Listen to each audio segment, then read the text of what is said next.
로컬 브랜드와 브랜드로서의 로컬 이런 것들이 좀 어떤 차이가 날까? 그리고 이제 국가 브랜드와 로컬 도시 브랜드는 어떤 차이가 날까? 이런 게 이제 좀 궁금한 대목인데 그걸 좀 설명을 해주시죠. 네, 로컬은 근데 굉장히 상대적인 개념인 것 같습니다.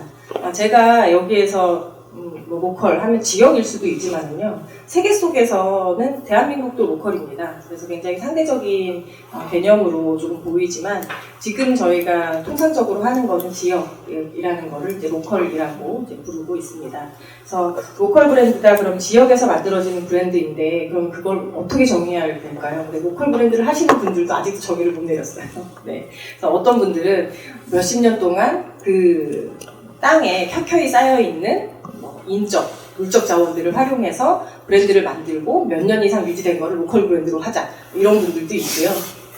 근데 이건 굉장히 어려운 정의인 거는 같습니다. 하지만 다른 어떤 기업 브랜드라든지 도시 브랜드와는 다르게 로컬의 특색을 가지고 그들 다음을 만들어내는 거를 우선은 로컬 브랜드라고 이야기를 해보고 싶고요. 그리고 중요한 건 모든 로컬 브랜드가 글로벌 브랜드는 될 수 없습니다. 그런데 글로벌 브랜드를 살펴보면 모두 로컬에서 시작했다는 것은 굉장히 명확한 지점인 것 같습니다. 그래서 그 로컬이 가지고 있는 유일함을 가지고 브랜드를 만들고 이걸 지속 가능하게 마케팅을 했을 때에는 세계적으로 다 인정받을 수 있는 브랜드가 될 수 있다. 그런 뿌리를 가지고 있는 근성이 있다라고 이야기를 하고 싶습니다. 그리고 국가 브랜드, 도시 브랜드, 로컬 브랜드는 공통적인 부분이 다 장소를 가지고 있다는 것입니다. 그래서 공적인 영역들을 생각하지 않고는 할 수 없는 그런 영역이라고 볼 수 있고요. 저는 아무래도 이제 또 국가 브랜드 일을 했다 보니까 저한테 가장 이렇게 인상 깊게 남아있는 거는 다이내믹 코리아입니다. 혹시 기억나시나요? 네. 다이나믹 코리아는 언제 만들어졌을까요? 네?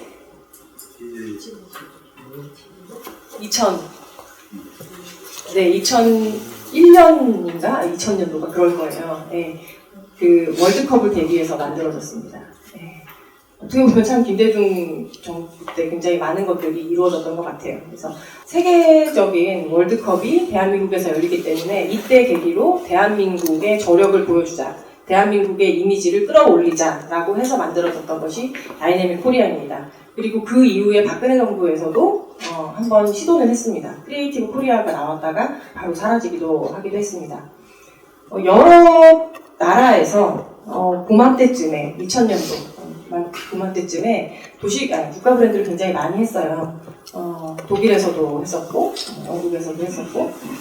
근데 지금은 조금 국가 브랜드가 주춤한 상태이기는 합니다. 왜냐하면 국가의 일을 하는 세계 도시들이 많이 생겼거든요. 그러면서 그 이후에 또 도시들의 브랜드들이 굉장히 많이 등장했었고요. 지금은 도시 브랜드 활동보다도 로컬 브랜드 활동들이 더 많이 강화되고 있는 것 같습니다. 여기에서 볼 수 있는 거는 우리가 이 다양성을 다 내포해서 하나의 브랜드로 만들기 어려워졌기 때문에 이런 현상이 일어나는 것 같습니다. 정주인구, 교류인구, 관계인구, 보통 이렇게 한 세 가지 단계로 이제 부르는데 이 관계인구에 굉장히 주목을 하고 있는 이유는 이제 앞서 설명드린 것처럼 우리가 정주인구만으로는 더 이상 모든 지역들을 다 원활히 모두 돌아갈 수 있게 만들 수는 없기 때문에 이런 관계인구들, 느슨한 관계를 만들기 위한 활동들을 좀 많이 해야지 되고 이제 그런 환경들 속에서 다양한 방문객들이 또 관광객들이 그 지역과 교류할 수 있게 만드는 정책적인 것들이 이제 필요한 그런 상황입니다. 앞서도 얘기했지만 해항 도시라고 있습니다. 이제 항구 할 때 쓰는 해양 도시도 있고 해항 도시도 있고 이제 뭐 비슷한 얘기긴 한데 이제 어느 정도 그 항구를 둘 정도의 규모가 큰 바다에 접한 이 도시들, 그래서 아까 얘기했던 뭐 포르투도 마찬가지고 해양 도시들이 갖는 이제 독특한 특징들이 있어요. 우리나라 대표적인 뭐 해양 도시가 이제 뭐 인천도 그렇고 여수도 그렇고 다 해양 도시 이거든요. 그러니까 그 지리적인 특성 때문에 이제 갖는 이제 공통점들도 있고요. 그리고 이제 그 바다랑 육지가 같이 있기 때문에 갖는 이제 그 특징들이 있습니다. 그러니까 내륙의 도시하고는 이제 다른 그 면들이 있는 거죠. 그래서 특히나 여수도 해양 도시이기 때문에 어쨌든 그럼 세계 해양 도시들의 이제 특징들이 무엇이었을까? 그리고 그쪽에서 브랜딩, 리브랜딩하면서 어쨌든 이제 뭐 성공했건 실패했건 얻을 수 있는 우리의 이제 뭐 교훈 내지 뭔가 생각해 볼 수 있는 화두 같은 것들이 무엇이 있을까? 그걸 한번 박 교수님 설명해 주시죠. 네. 이제 해양 도시들 보면 사실 앞서서 설명드린 성공 사례들을 보면 대부분이 다 해양 도시입니다. 왜 그럴까요? 외국에 있는 도시들도 분명히 있을 텐데 이렇게 성공 사례들 보면은 해양 도시들이 많아요. 네. 근데 그 이유를 찾으면 아마 문명의 발생과도 비슷하리라고 생각합니다. 우리가 강이나 바다 근처에서 문명들이 발달했잖아요. 그 이유는 뭐 물도 잘 이렇게 수급할 수 있었겠지만 교역을 할 수 있었고 교류를 할 수 있었기 때문에 라고 생각을 합니다. 결국에는 그렇게 문명이 빨리 시작된 곳에서 도시들이 많이 발달을 했고요. 그런 도시들이 먼저 어떤 산업이나 이런 것들을 하게 됐습니다. 그런데 산업 구조들이 바뀌면서 예전에 이제 그 형태로는 더 이상 도시가 살아갈 수 없는 구조가 되었기 때문에 그런 것들을 리브랜딩 할 필요가 있었죠. 그러나 상대적으로 바다나 강이나 이런 데를 끼지 않은 내륙에서는 변화가 좀 적긴 했어요. 산업 구조가 크게 바뀌는 곳이 많이 없습니다. 네, 그렇기 때문에 해양 도시는 굉장히 다이나믹하다고 볼 수 있습니다. 그런 의미에서 해양 도시인 여수 같은 경우에는 여수도 예전의 산업과 지금의 산업들도 많이 달라졌죠. 그리고 문화도시라든지 이런 것들도 굉장히 문화적인 역할들도 굉장히 중요해졌고요. 그래서 잘된 해양 도시들 그리고 뭐 유럽의 문화 수도라든지 이런 곳으로 선정된 곳들을 보면 해양 도시들이 굉장히 많습니다. 왜냐하면 그만큼 피와 살을 깎는 노력들을 했기 때문입니다. 한 예로 그 프랑스의 마르세유라는 이제 도시가 있어요. 이 도시도 조선이나 이런 이제 공업 쪽의 도시였었죠. 그런데 이제 그런 업종들이 많이 쇠락을 하면서 도시가 공동화되어 있었어요. 그런데 2013년에 이제 유럽 문화 도시로 선정이 됩니다. 그 배경에는 마르세유에 있는 한 지역이 굉장히 큰 역할을 했는데요. 벨드메라는 이제 지역입니다. 거기에는 어마어마하게 큰 담배 공장이 있었어요. 그래서 굉장히 그 지역을 다 먹여 살리는 그런 구조였었는데 담배 소비도 줄고 산업 구조가 다 바뀌면서 그 공장이 문을 닫게 됩니다. 그러면서 그 도시 자체가 다 쇠락의 길을 걸어요. 왜냐하면 거기서 다 일하던 사람들 그리고 거기서 일하면서 가족을 일구던 사람들이 다 이제 무너지게 됐던 거죠. 그런데 정말 특징은 뭐냐면 이렇게 도시가 쇠락하면 그 도시를 찾아오는 사람들이 있습니다. 제일 먼저 찾아오는 사람이 누굴까요? 누구예요? 네, 예술가입니다. 그래서 그 성냥공장에 예술가들이 찾아왔어요. 그래서 자기 작업도 하고 작품도 막 판매하고 이렇게 됐는데 그러다 보니까 이게 입소문을 타서 굉장히 유명해졌어요.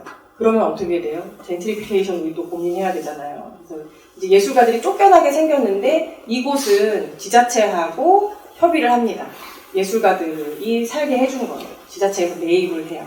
그러면서 여기가 굉장히 큰 문화 공간이 되고요. 이 힘을 입어서 마르세유가 문화도시가 됐다라는 얘기들도 있습니다. 어떻게 보면은 뭐 마이애미도 그렇고요. 대부분의 그런 예술로, 문화로 성공한 해안 도시들을 보면 그런 좀 스토리들을 가지고 있습니다. 그래서 여수도 우리 여수살롱처럼 문화 복합 공간 이런 역할도 굉장히 중요하리라고 생각을 합니다. 그리고 여수하면 여러 가지 특징들이 있는 것 같아요. 이런 해양 이런 것뿐만이 아니라 낭만이 우선 있는 것 같아요.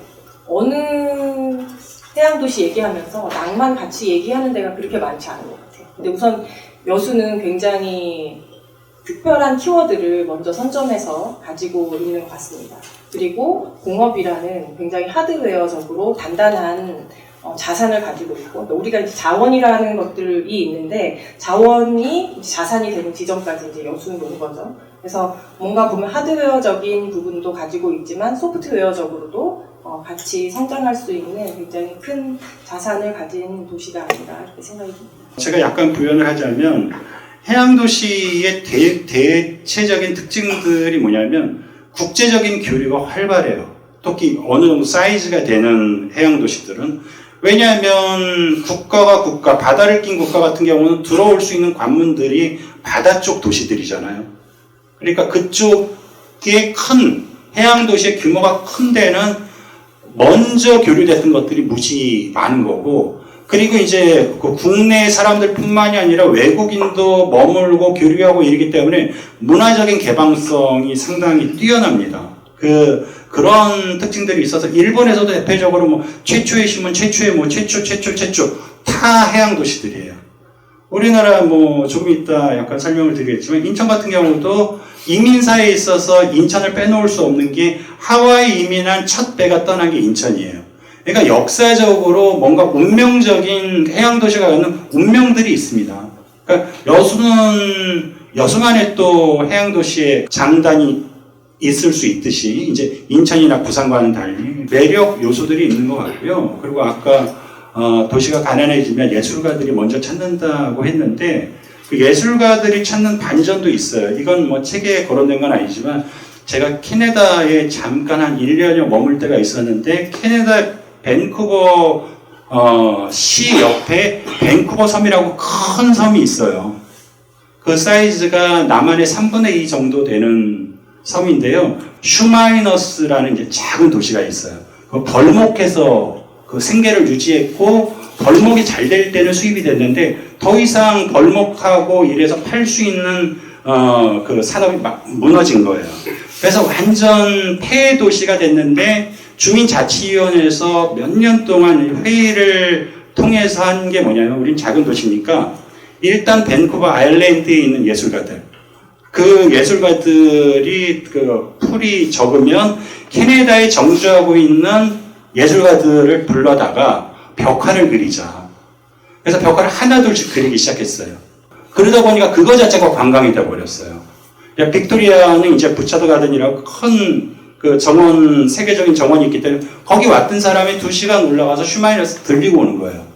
그러니까 그런 것들에 대한 이제 반전들이 물론 그거는 뭐 어느 도시나 다 효과가 있는 건 아니지만 많이 고민하고 그걸 굉장히 포지티브하게 풀어낸 그럼 예술가는 예술가대로 자부심이 있고 자기 고향에 뭔가 환원을 한 거고 도시가 또 살아났고 그런 케이스들이 있을 수 있고요.